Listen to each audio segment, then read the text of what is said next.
Largaron el Premio Independencia de la República del Perú.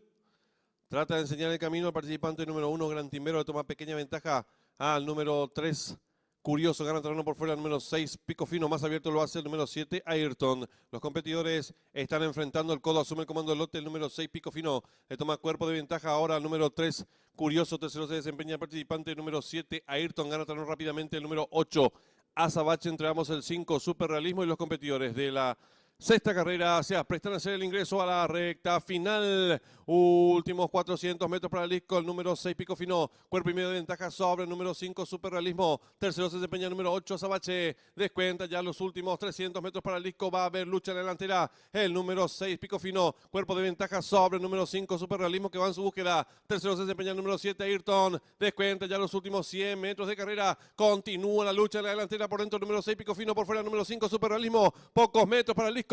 En una misma línea, 6 y 5, el número 6, Pico Fino, pequeña ventaja sobre el número 5, Superrealismo, y cruzaron el disco.